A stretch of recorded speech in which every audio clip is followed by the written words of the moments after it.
우리는 보통 이렇게 생각합니다. 결국 남는 건 땅이야. 서울 아파트는 절대 안 떨어져. 실제로 지난 20년간 서울 아파트 중위 가격은 연평균 7.4% 올랐습니다. 강남구는 무려 8.6%였죠. 나쁘지 않은 수익률입니다. 수치로 환산하면 서울은 20년간 약 3.8배, 강남구는 무려 4.7배가 올랐습니다. 10억 하던 강남 아파트가 47억이 된 셈이죠. 어마어마해 보이시나요? 하지만 여기서 우리는 치명적인 착각을 합니다. 그 수익률이 오롯이 여러분의 주머니로 들어오나요? 아파트를 소유하는 순간부터 국가는 여러분의 주머니에 손을 넣기 시작합니다.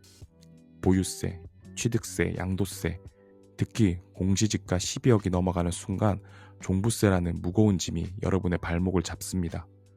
심지어 최근에 종부세를 넘어 모든 토지에 세금을 매기고 그 수입을 국민에게 똑같이 나눠주는 토지배당제를 도입하겠다는 법안까지 발의되었습니다. 여러분, 이게 무엇을 의미할까요? 국가가 여러분의 부동산 가치 상승분을 언제든 합법적으로 가져갈 준비를 마쳤다는 뜻입니다. 집값이 오르면 기뻐야 하는데 세금 고지서를 보면 한숨부터 나오죠. 이것이 바로 마찰 비용입니다. 부동산은 소유하는 것만으로도 엄청난 에너지를 소모하게 만드는 자산입니다. 많은 분들이 부동산의 매력으로 레버리지를 꼽습니다. 그래서 이렇게들 얘기하죠. 연간 7, 8%가 아니라 전세 끼고 레버리지를 일으키면 50%, 100% 수익도 가능하다. 4억짜리 집을 3억 전세 끼고 1억으로 사서 5억이 되면 투자금 대비 수익률은 100%니까요. 짜릿합니다. 하지만 여러분, 여기서 놓치지 말아야 할 진실이 있습니다. 이 수익률 100%는 단타로는 절대 불가능합니다. 취득세 내고, 중개 수수료 내고, 세입자 맞추고, 가격이 오를 때까지 기다리는 최소 2년 이상의 세월이 지나야 겨우 건질 수 있는 수익입니다. 진짜 문제는 그 다음입니다. 부동산으로 부자가 되려면 이 행위를 복사해서 붙여넣기 할 수 있어야 하는데 이게 가능할까요? 현실적으로 이런 투자를 반복하다 보면 결국 어느 시점에 큰 돈이 묶이게 됩니다. 이건 거의 과학입니다. 돈이 돌아야 하는데 자산에 꽉 막혀버리는 상태, 흔히 말하는 동맥경화가 일어나는 것이죠. 그러다가 갑자기 큰 돈이 필요한 일이 생기면 어떻게 될까요? 무리하게 급매로 팔아야 하는데 하락장이라도 겹치면 거래 자체가 막혀서 못 팔 수도 있습니다. 내 이름으로 된 내 집인데 정작 필요할 때 내 마음대로 현금화할 수 없다면 그게 정말 내 것일까요?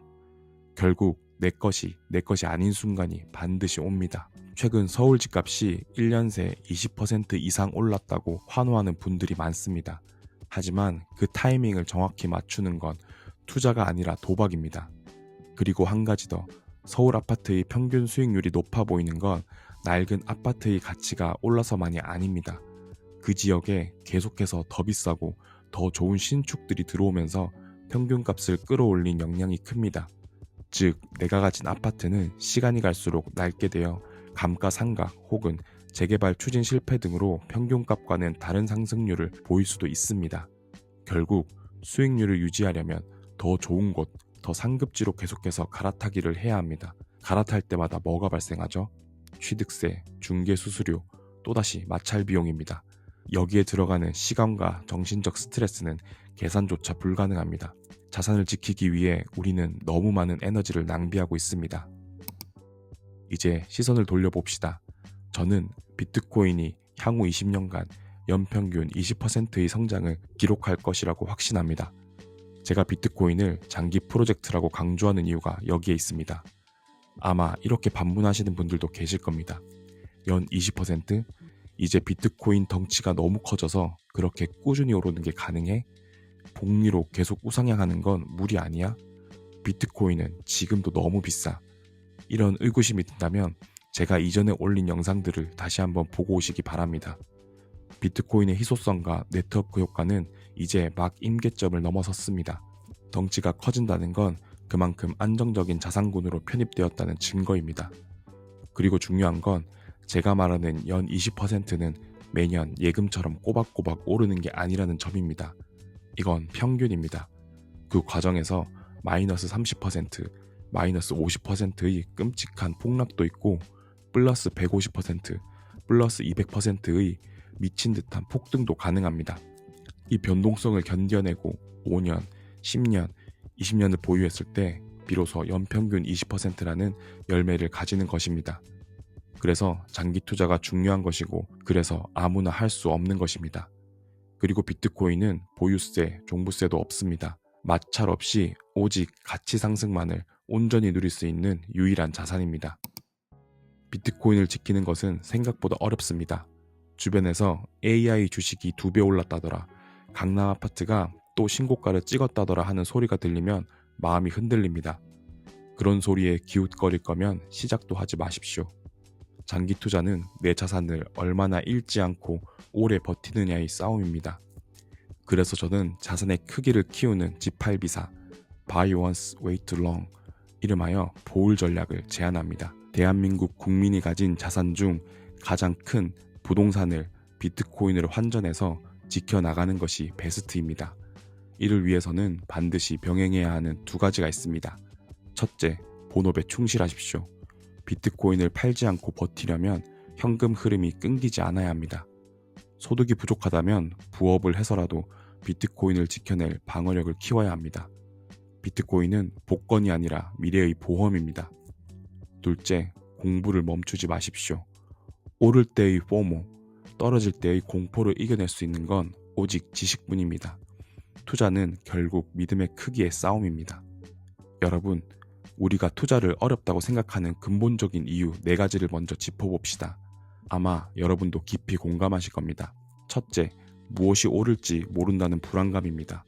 확신이 없으니 여기저기 기웃거리다가 끝납니다. 둘째, 투자할 돈이 없다는 현실적인 벽입니다. 월급만으로는 자산의 크기를 키우기 벅차죠. 셋째, 내가 사자마자 올라야 한다는 어리석은 욕심입니다. 하루라도 떨어지면 밤잠을 설칩니다. 넷째, 조금만 오르면 당장이라도 팔고 싶어 안달이 나는 조급함입니다. 놀랍게도 비트코인과 이에 대한 깊은 공부는 이 4가지를 완벽하게 해결해 줍니다. 우선 비트코인은 인류 역사상 가장 완벽한 희소성을 가진 자산입니다. 시간이 갈수록 가치가 오를 수밖에 없는 구조를 공부를 통해 깨닫게 되면 무엇이 오를까 하는 고민은 사라집니다. 둘째, G8비사 전략, 즉 부동산이라는 무거운 자산을 비트코인으로 바꿈으로써 투자금 문제를 단번에 해결합니다. 셋째, 욕심을 버리고 기다리게 됩니다. 그리하여 내가 사고 비트코인이 떨어지더라도 내가 뭔데 사자마자 올라야 하나 라는 마음으로 차분히 기다릴 수 있습니다. 마지막으로 장기적 우상향에 대한 확신이 있다면 목표 기간까지 지켜낼 마인드셋을 갖춰 조급함은 사라집니다. 공부를 통해 비트코인의 본질을 이해하면 변동성은 공포가 아니라 수익을 위한 과정임을 알게 됩니다. 결국 비트코인은 일확천금을 노리는 도박이 아니라 그 어떤 것보다 단단한 저축이 됩니다. 이제 관점을 바꿔야 합니다. 이 부조리한 법정화폐 시스템과 세금의 굴레 속에서 내 노동의 가치를 온전히 보존할 수 있는 비트코인으로 자산을 모을 수 있어야 합니다. 옆집 아파트 가격에 일희일비하지 마세요. 단기적 수익률에 눈이 멀어 소중한 자산을 낭비하지 마세요. 비트코인이라는 그릇에 여러분의 미래를 담고 본업이라는 엔진을 돌리며 묵묵히 나아가십시오. 20년 후 세상이 여러분을 어떻게 바라볼지 저는 알고 있습니다. 투자의 본질은 더 많이 버는 것이 아니라 내가 가진 가치를 끝까지 지켜내는 힘에 있습니다. 오늘도 긴 영상 시청해주셔서 감사합니다. 다음에도 재미있는 비트코인 영상 들고 올 예정이니 좋아요와 구독 부탁드립니다. 감사합니다.